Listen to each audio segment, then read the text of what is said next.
Hi guys, welcome back to my channel. Please subscribe to my channel by clicking on the red subscribe button. Hi guys, welcome back to my channel. In this video, I will be doing a 4x5 large format camera still life practice shoot. So I went out to buy some white chicken eggs. My intention is to do a high key setup. I will have a white chicken eggs in a white bowl set against a white background. And I must say that I have not been doing still life shoot for a while. And this is definitely not a tutorial on how to do still life shoot. It's just like a blog diary on how I do my still life practice, and I will process them both as positive and negatives. So along the way, I may give a tip here and there, but also if I make any mistake, I will point them out, and from there, we can all learn something from it. So do come along with me for this shoot. Alright, so what are we trying out today? Today I'm trying out a still life shot using my 4.5 camera, and I'm going for a high key approach, right? High key means that most part of the scene will be white in color. So in this case, you can see that my backdrop is white. I was trying to use a cloth, but I think there's a lot of wrinkles on the cloth, so I switched to using white paper. These are what we call mahjong paper, which you can just get off the books shop, right? And I have a white bowl here. For the purpose of this shot, I went and buy some white eggs. So most of the eggs sold in the supermarket are brown, but here I bought some white eggs just to go for the high key shot. Today I'm just using natural light. Right, so you can see that there's a bit of shadow here. So what I'm going to do is just to make use of a white cut to act as a reflector and bring it near to the object itself. Right, so you can see that it actually lightened the shadow there. Right. Okay. So I'm going for quite a close-up shot, something like this. So this is without the refractor, and this is with the refractor. Okay, so this is how the scene will look like if I just use the built-in meter of the camera, my Fujifilm X-H1, with no compensation at all. You can see that the scene is a bit dark. So I'm going to take a photo with this. So you can see that the picture taken with the settings used by the refractive meter in the camera will make the picture a bit dark. So what we need to do is to use the compensation. I'm going to add maybe like one stop. Right, so this is what I will see now on the video itself, making everything a lot brighter. Okay, so let's take another shot with this. Okay, so you can see that if I add another one stop to 1 1/3 stop or 1/2 stop, the picture will turn out to be much better. We will get a picture that's more white rather than grayish, right? So this is how I would meter and compensate if I am using the refractive meter on my camera. Right, so another way to do metering for this kind of high key or even low key scene is to use an external light meter. So what we can do is not to use the refractive mode, but use the incident reading. So in this case, just point the dome at the camera mirror and take a reading. Okay, so as I mentioned, I'm going to do the shoot with a 4.5 camera. So this is my Chamonix 4.5 camera. Let me open this up. And what I have with me for the lens is the Fujifilm 210mm f5.6 lens. So I'm just going to set it up. Okay. And let's talk about the film. I will be using the Shanghai ISO 100 4x5 film. I have already loaded 4 pieces into this 2 film holder. My intention is that I will shoot side A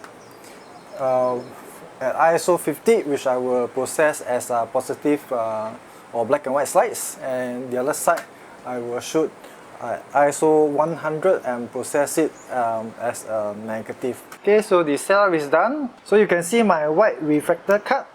I have a clamp that I just clamp to the board and then just put it on the right side. Here you can also see I put a black card, a small black card that I slot in between these two eggs, because I find that there's not much separation between these two eggs when I look at it on the ground glass. So I put a card there with a black surface on one side, so that it will throw some shadow on this egg itself, and there will be much better separation between these two eggs when seen from the camera ground glass. So I almost fill up the bowl of eggs on the 4x5 frame, just leaving some rooms at the sides. Okay, and from here, you will notice that you can't see the black card that I have slotted in between the two eggs. Right, so but now across the eggs I can see all the separation, right, which is what I'm looking for. So let's take a shot now.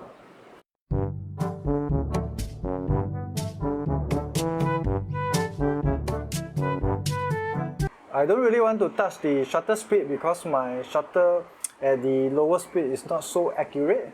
So I will sacrifice the depth of field by opening up the aperture stop to about f11, and maybe I extend my developing for slightly longer. Okay, so let's do the shoot now. Alright, so I'm done with the shoot. I have shot a total of 5 sheets of 4x5 film. I will go ahead and process 3 of them as positive using the reversal method, and then 2 of them as negatives. I will not take you through the exact steps of how I do them, because I have done a few videos on those before. So I'll put the link on the top right hand corner to look at them if you are interested.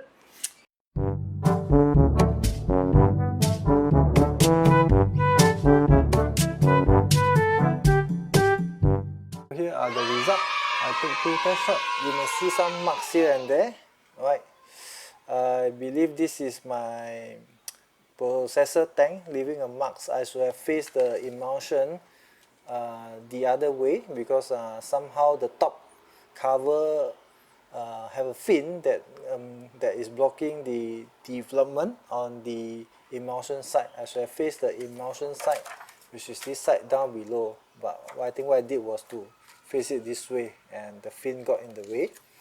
And some marks here, I did not hold the film by the edge. I think my finger and touch this part, so that leaves some stain. Some marks here and there, and that is mainly because of the way my tank developed. You need to agitate the chemical around, and if you let it stay for a while, you have uneven development. And this is very obvious when your scene is very clear, like sky, or in this case white background, right? Okay. So in terms of exposure, I think I could have give it maybe a half to 1 stop more, but I did not do so because I was worried that the but I did not do so because of my shutter speed was not accurate at the lower speed, and I also don't want to drag to a very long shutter, because in that case I will need to compensate for the reciprocal failure. So on high side, yep, I should have do the proper bellow compensation. Okay. This is a slide from the second setup. The same development issue. Some marks here, right? This one is from the fin, and this is from my finger touching it. But otherwise, I think the composition is okay. Exposure could be a bit more. I like the shadow on this side. This is the negative for the first setup. Unfortunately, there's some processing error. I think somehow this negative, when placed onto the processor, it went against the rubber bump that I placed onto the bottom of the tank, and somehow it got stuck there, and the chemical was not able to reach this part, right? So that's a very bad processing error. And I guess I have to take a look at that again, because I have been using that tank to process my 4x5 film for many years. I never encountered this problem before, where it's such an obvious area that is not processed. Okay. the negative for the second setup is much better.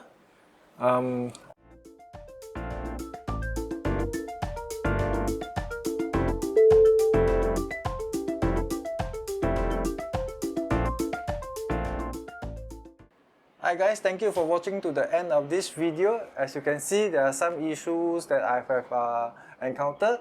I should be more strict in my bellows compensation when calculating the final exposure to use. This is especially true when shooting for slides.